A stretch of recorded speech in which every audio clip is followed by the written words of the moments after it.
तो कक्षा 10वीं गणित अध्याय 3 है दो चर वाले समीकरण। तो यहाँ पर प्रश्नावली 3.1 का प्रश्न 5 है और इस प्रश्न को देखते हैं और इसको हल करके देखते हैं क्या है। एक आयताकार बाग है, आयताकार समझ लिए होगे, रेक्टेंगुलर शेप का एक गार्डन है ना, जिसकी लंबाई चौड़ाई से 4 मीटर अधिक है। जो उसकी लेंथ है उसके विड्थ से 4 मीटर क्या है, मोर है। का अर्ध परिमाप 36 मीटर है। तो उसका जो पेरीमीटर होता है रेक्टेंगुलर गार्डन का वो कितना है, 36 मीटर है। बाग की विमाएँ ज्ञात करना है, माने हमको लेंथ और उसकी ब्रेड्थ ज्ञात करना है। ठीक है, तो इस तरह का क्वेश्चन है। जब एग्ज़ाम में आएगा तो आप जो है किसी भी मेथड से कर देंगे। अभी आगे हम इसको हल करने के और भी मेथड देखेंगे, लेकिन ये प्रश्न जो है अभी 3.1 में दिया है और आप केवल ग्राफिकल मेथड पढ़ रहे हैं, तो इसको ग्राफिकल से हल करना है।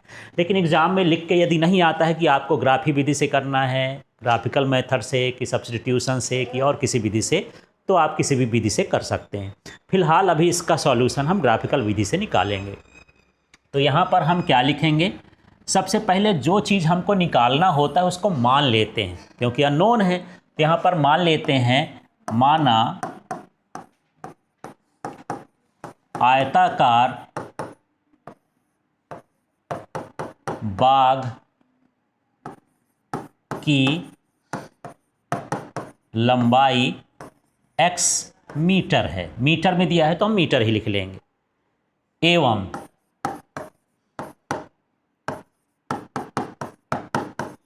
चौड़ाई y मीटर है। ठीक है, तो यहाँ पर हम कंसीडर कर लेंगे उसकी लेंथ x मीटर और उसकी विड्थ कितनी है, y मीटर। अब इसका जो पहला प्रतिबंध है, पहली कंडीशन है, उसको लिखेंगे। तो यहाँ पर लिख देंगे पहले प्रतिबंध से, माने फर्स्ट कंडीशन से। तो क्या कहते हैं, इसको पढ़ के देखिए। लंबाई चौड़ाई से 4 अधिक है ना, तो इसमें लंबाई क्या माने हो, x। तो यहाँ पर हम x लीजिए और चौड़ाई कितनी है, देखो चौड़ाई क्या माने हो, y। लेकिन इसमें हम 4 जब जोड़ देंगे तो ये इसके बराबर हो जाएगा। इस तरह से हमको पहला इक्वेशन मिल जाएगा। ठीक है, तो प्रश्न को पढ़ो और उसका इक्वेशन बनाना, इसमें थोड़ा दिमाग लगाना है, क्योंकि कभी कभी यही दिमाग में नहीं बैठता कि यार करें क्या, कौन ज़्यादा है कौन कम है। तो शब्द को ध्यान से पढ़ना चाहिए। ठीक है, अब यहाँ से आप क्या करो, इसका समीकरण वो टेबल भी बना लेते हैं, क्योंकि इसको हम ग्राफिकल मेथड से हल करना चाहते हैं। और मैं बता चुका हूँ एग्ज़ाम में आएगा तो आप दूसरे तरीके से भी मैं कर सकते हैं। आगे की मैं जब क्लास लूँगा तो उसमें बताऊँगा और कौन कौन सी विधियाँ हैं। तो यहाँ पर क्या हो जाएगा x और यहाँ पर क्या हो गया y। y का मान कुछ भी बता दो आप लोग, 0 रख दूँ क्या, y का मान क्या रख दिए, 0। तो इसका कितना आ जाएगा 4। y का मान मैं रख देता हूँ 1, तो कितना आ जाएगा ये 4 1 5 यहाँ है ना, और 2 रख दोगे तो कितना आ जाएगा 6 आ गया। ठीक है, अब दूसरा वाला देखते हैं। दूसरा ये कहता है कि परिमाप 36 मीटर है, अर्ध परिमाप माने उसका पेरीमीटर का आधा कितना है, 36 मीटर है, उसकी विमाएँ ज्ञात करिए। तो देखो जो दूसरा प्रतिबंध है वो परिमाप का सूत्र लगेगा दूसरे प्रतिबंध से, है ना। तो परिमाप का सूत्र क्या होता है यार, 2 गुणे लंबाई धन चौड़ाई बराबर क्या होता है, परिमाप, है ना। तो यहाँ पर मैं सूत्र लिख दूँ तो आपको समझ में आ जाएगा कि यहाँ पर 2 लंबाई धन क्या हो, चौड़ाई बराबर क्या होता है, ये आयत का परिमाप, ये सूत्र होता है। इस सूत्र को अप्लाई कर देते हैं, लेकिन यह परिमाप का क्या दिया है, आधा। तो चलो इसके हिसाब से करते हैं। ये मैं 2 लिख दिया, फिर यहाँ पर क्या लिख दिया हूँ, लंबाई। लंबाई को क्या माने हो, x, तो यहाँ x लिख दिया, प्लस क्या लिखे हो, हाँ चौड़ाई को क्या माने हो, y। परिमाप कितना दिया है, लेकिन 36 इसका आधा दिया है, परिमाप का आधा कितना है 36, ये लिखा ना अर्ध परिमाप। अब यहाँ से दो दो कैंसिल हो जाएगा तो ये क्या हो जाएगा, x प्लस वाई बराबर 36, तो x बराबर कितना हो जाएगा 36 माइनस वाई। ठीक है, ये मान लेते हैं, कोई भी मान लो, ये हमारा दूसरा समीकरण हो गया। अब इसका भी हमको टेबल बनाना है, लेकिन यहाँ पर अब आपको ध्यान देना पड़ेगा। ध्यान क्या देना है कि टेबल काफ़ी लंबी हो जाएगी, है ना, तो ऐसे मान रखो कि थोड़ा सा इसका मान बैलेंस आए, कम आए, नहीं 36 नंबर तक ले जाओगे। मान लो यहाँ पर 0 रख दिए तो x का मान कितना हो जाएगा 36। अब 36 कॉपी में समावेगा नहीं, ग्राफ में आएगा नहीं, या फिर बहुत छोटा छोटा लेना पड़ेगा मार्जिन, तो कुछ बड़ा बड़ा नंबर लेते हैं कि दोनों का क्या हो जाए, बैलेंस आ जाए। ठीक है, तो चलिए यहाँ पर हम टेबल बना लेते हैं।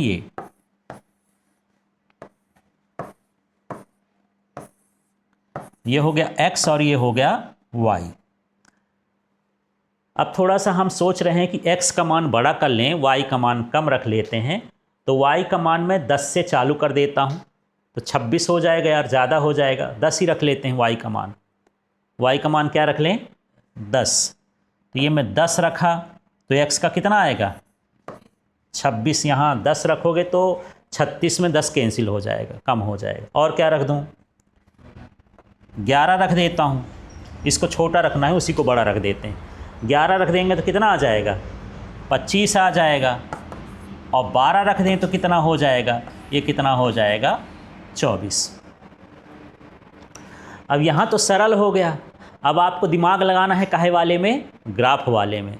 ग्राफ का ध्यान रखना, इसमें माइनस की वैल्यू है कहीं क्या, तो माइनस वाले पार्ट को हम क्या रखेंगे छोटा, है ना, और प्लस वाले पार्ट को हम कैसा रखेंगे बड़ा रखेंगे। तो चलो अब हम देखते हैं ग्राफ कैसे ड्रा करना है, इसको ध्यान से रखते हैं।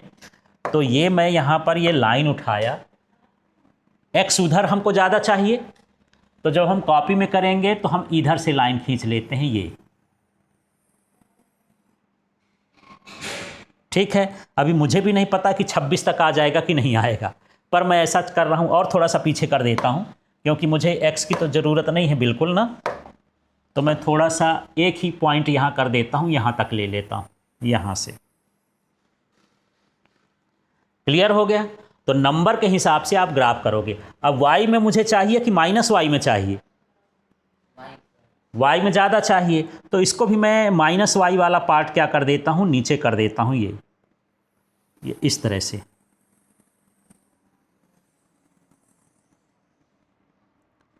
ठीक है,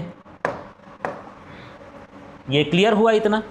अब इसमें नंबरिंग करके देखते हैं और समझते हैं कि क्या आ सकता है कि नहीं आ सकता।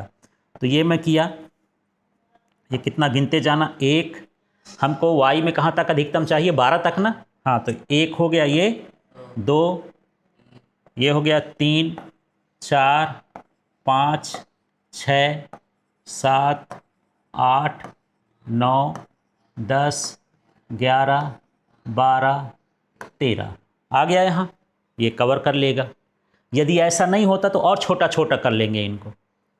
ठीक है, अब इधर करते हैं, ये कितना हुआ 1, 2, 3, 4, 5, 6, 7, 8, 9, 10, 11, 12, 13, 14, 15, 16, 17, 18, 19, 20, 21, 22, 23, 24, 25 और ये आ गया 26। पूरे आ गए। किस्मत ठीक थी आपकी। 1 हो गया, ये 2 हो गया, यहाँ 1 हो गया, ये 2 हो गया। अब इसमें यहाँ पर नंबरिंग कर देते हैं अब, है ना।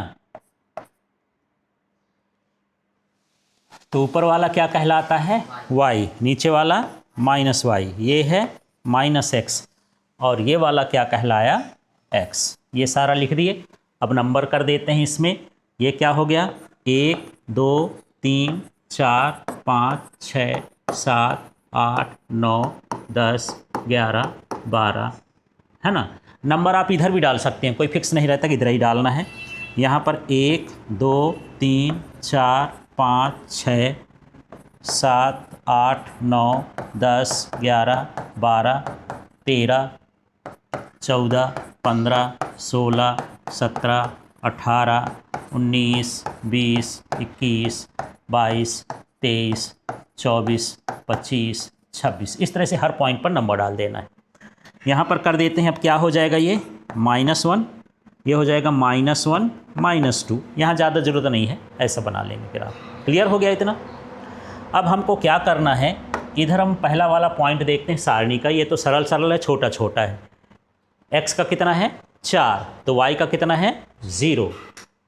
ठीक है, तो इसमें देख लेते हैं x का 4 और y का कितना है 0। तो ये 4 वाली लाइन में अब बना रहा हूँ, आप देखते जाना कहाँ तक जाना है। ये 4 तक ना, इसी में है, ये अपना 4 हो गया।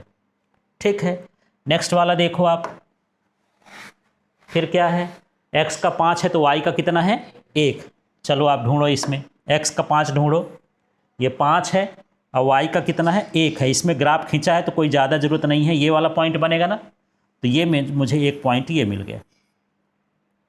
ठीक है, अब हम आगे चलते हैं। नेक्स्ट वाले में देखो, फिर क्या है, x का 6 y का 2। तो यहाँ पर x का 6 कहाँ है, ये x का 6 है और y का 2 ये आया ना, ये। इस तरह से ये 3 पॉइंट मिल गए। अब ये 3 पॉइंट मिला करके हम एक लाइन खींचेंगे जो इन तीनों से होकर के जाए। तो कोशिश करते हैं इस तरह से ये लाइन खींचेंगे, थोड़ा सा लंबी लाइन खींच देंगे, इनको मिलाते हुए खींचना है।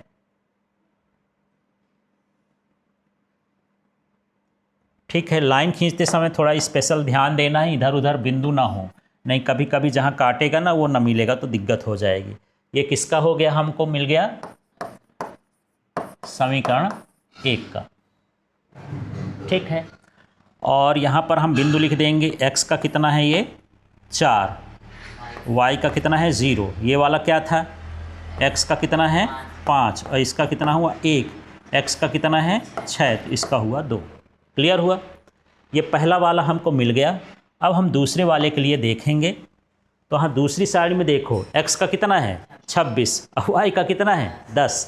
यही वाला थोड़ा सा बड़ा बना है, तो चलिए अब इसको देख लेते हैं। थोड़ा मैं कलर ही चेंज कर देता हूँ।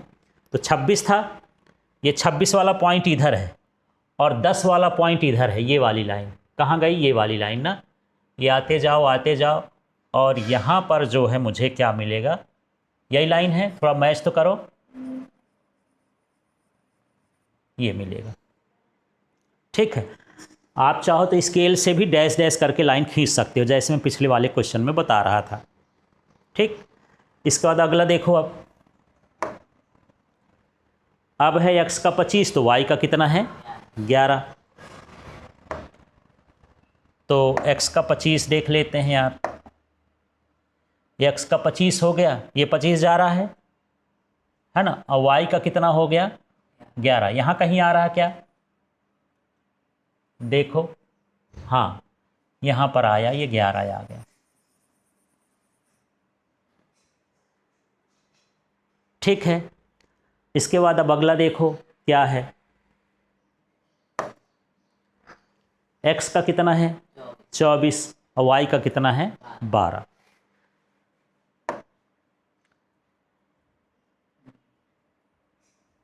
तो ये x का 24 गया और y का ये क्या गया 12 गया। ठीक है ना। अब इसको लाइन को अब हमको खींचना है, तो यहाँ से भी देखना, ग्राफ तो आपको लंबा बनाना पड़ेगा। मैं ये लाइन खींच दिया हूँ, इस ग्राफ को ऐसे ले जाऊँगा, इसकी भी लाइन आगे बढ़ाएंगे, जहाँ कटेगा वो उसका क्या होगा सॉल्यूशन होगा। उसको चेक करते हैं कि कैसे सॉल्यूशन उसका करना है। तो मैंने ग्राफ को रिवाइज कर दिया है, क्योंकि नंबर बहुत बड़े आ रहे थे, इसमें लाइन नहीं कट रही थी। तो आपको ये जो नंबर है, जब ऐसी कंडीशन आए तो छोटा छोटा, और ये जानबूझ के इसलिए किया कि आपको भी समझ में आए कि ऐसी कंडीशन भी आ सकती है कि जब ग्राफ ना कटे और आंसर ना मिले, तब हमको इस तरह से अपना के जाना है। और जब घर से ये प्रैक्टिस करके जाओगे आप, तभी जो है एग्ज़ाम में अच्छा सा कर पाओगे। तो यहाँ पर हम देख लेते हैं, ये जो हम निकाले थे समीकरण 1 का था, तो पहला पॉइंट जो था 4 और 0 का था तो ये हो गया, दूसरा वाला 5 और 1 का था तो ये पॉइंट ले लिए, और यहाँ पर 6 2 था, x का 6 2 तो ये पॉइंट, और इसको मिलाते हुए एक लंबी सी आपको रेखा खींच देना है और यहाँ पर समीकरण 1 लिख देना है। इसी तरह से अब यहाँ पर देखेंगे कि ये हो जाएगा 26 और 10 हमारे उसमें आया था सारणी में, तो एक पॉइंट ये बना, 25 11 बना तो एक पॉइंट ये बना, और 24 12 बना ये पॉइंट। आप अपनी मर्ज़ी से भी कोई पॉइंट ले सकते हैं।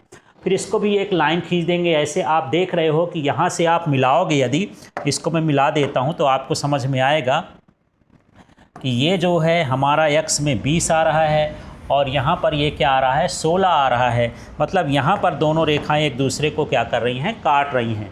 ये किस किस में काट रही हैं, x का मान 20 है और यहाँ पर y का मान कितना है, 16 है। तो लिख सकते हैं यहाँ दोनों रेखाएं बिंदु 20 16 पर प्रतिच्छेद करती हैं। मानिए इंटरसेक्ट कर रही हैं किस पॉइंट पर, 20 और 16 पर। तो लिख सकते हैं अतः x बराबर 16 है, लेकिन x को आपने क्या माना था, यहाँ से है ना, लंबाई माने थे, इसको 16 मीटर लिख देता हूँ। ये किसके बराबर हो गया, लंबाई के। ठीक है, मीटर में ले लेना है, मीटर में दे दिया है। और y बराबर कितना था, नहीं x का यहाँ पर कितना आया है, x का 20 आया है ना। तो यहाँ पर हम x का देखेंगे, ये भी ध्यान रखना है, x बराबर कितना हो गया, 20 मीटर। ठीक है, ये x का मान ये वाला कहलाया, और y बराबर क्या कहलाया, 16 मीटर, और इसको आपने क्या माना था, चौड़ाई। तो इस तरह से आपका ये आंसर हो गया। और ये सॉल्यूशन इस तरह से आपको करना है। ग्राफ बनाते समय विशेष ध्यान रखना है, थोड़ा भी लाइन इधर उधर हो जाएगी तो पॉइंट गड़बड़ हो जाएगा। और दूसरा तरीका ये होता है कि यदि आप चाहें तो पहले इसको हल करके देख लें कि क्या इसका उत्तर आने वाला है ना। तो प्रतिस्थापन विधि हम बाद में पढ़ेंगे। जैसे x बराबर y प्लस 4 है तो इसमें x की जगह पर y प्लस 4 लिख देंगे, 36 माइनस y हो गया। ठीक है, अब यहाँ पर ये y का हम इधर पक्षांतर कर लेंगे तो 2y हो जाएगा, और 4 का उधर पर कर देंगे तो -4 हो गया। अब यहाँ पर 2y और 32 हो जाएगा। अब ये 2 का भाग 32 में करोगे तो y का मान कितना आ गया, 16। ठीक है, अब इसमें हम रख देंगे x बराबर क्या है, y प्लस 4। तो यहाँ पर x बराबर y का मान कितना है, 16, 16 प्लस 4 तो x बराबर कितना हो गया, 20। अब आपको पता हो गया कि y कहाँ पर होना चाहिए, 16 पर, और x कहाँ पर होना चाहिए, 20 पर। आप चाहो तो इसमें एक ठो सारणी में इसका मान भी निकाल सकते हो। मतलब जैसे मैं सारणी बनाया हूँ, आपको ज़्यादा झंझट न करना हो तो यहीं से उसका सॉल्यूशन निकाल सकते हैं। एक भाग कर देता हूँ इसमें। जैसे आप इसमें क्या रख दो, x का मान क्या रख दो, x का मान क्या रख दो, 20, या कह सकते हो y का मान, यहाँ पर y का मान क्या रख दें, 16। यहाँ पर y का मान 16 रखेंगे तो y प्लस 4 ये कितना हो गया, 20। इसको हटा करके आप ये पॉइंट शो कर सकते हो, सीधे ही आ जाएगा वहीं पास, है ना। ऐसा भी किया जा सकता है। और इसी तरह से यहाँ भी देख सकते हैं, इस वाले में यहाँ पर भी ये जो है y का मान आप क्या ले रहे हो, 16। तो यहाँ y का मान 16 लेंगे तो यहाँ पर 20 आ जाएगा। ये पॉइंट और ये पॉइंट दोनों में रहेगा, माने यही क्या होता है, उत्तर होता है जो दोनों पॉइंट में रहता है। ऐसा भी आप इसमें कर सकते हैं, दिमाग लगा सकते हैं। तो जब लंबे प्रश्न हो तो पहले हल कर लें और वही वाले पॉइंट इसमें रख दें। और कोई जरूरी नहीं कि 3 ही बनाना है, आप 4 5 भी बना सकते हो, उससे कोई फर्क नहीं पड़ता, उस पॉइंट को भी दर्शा देना है। ठीक।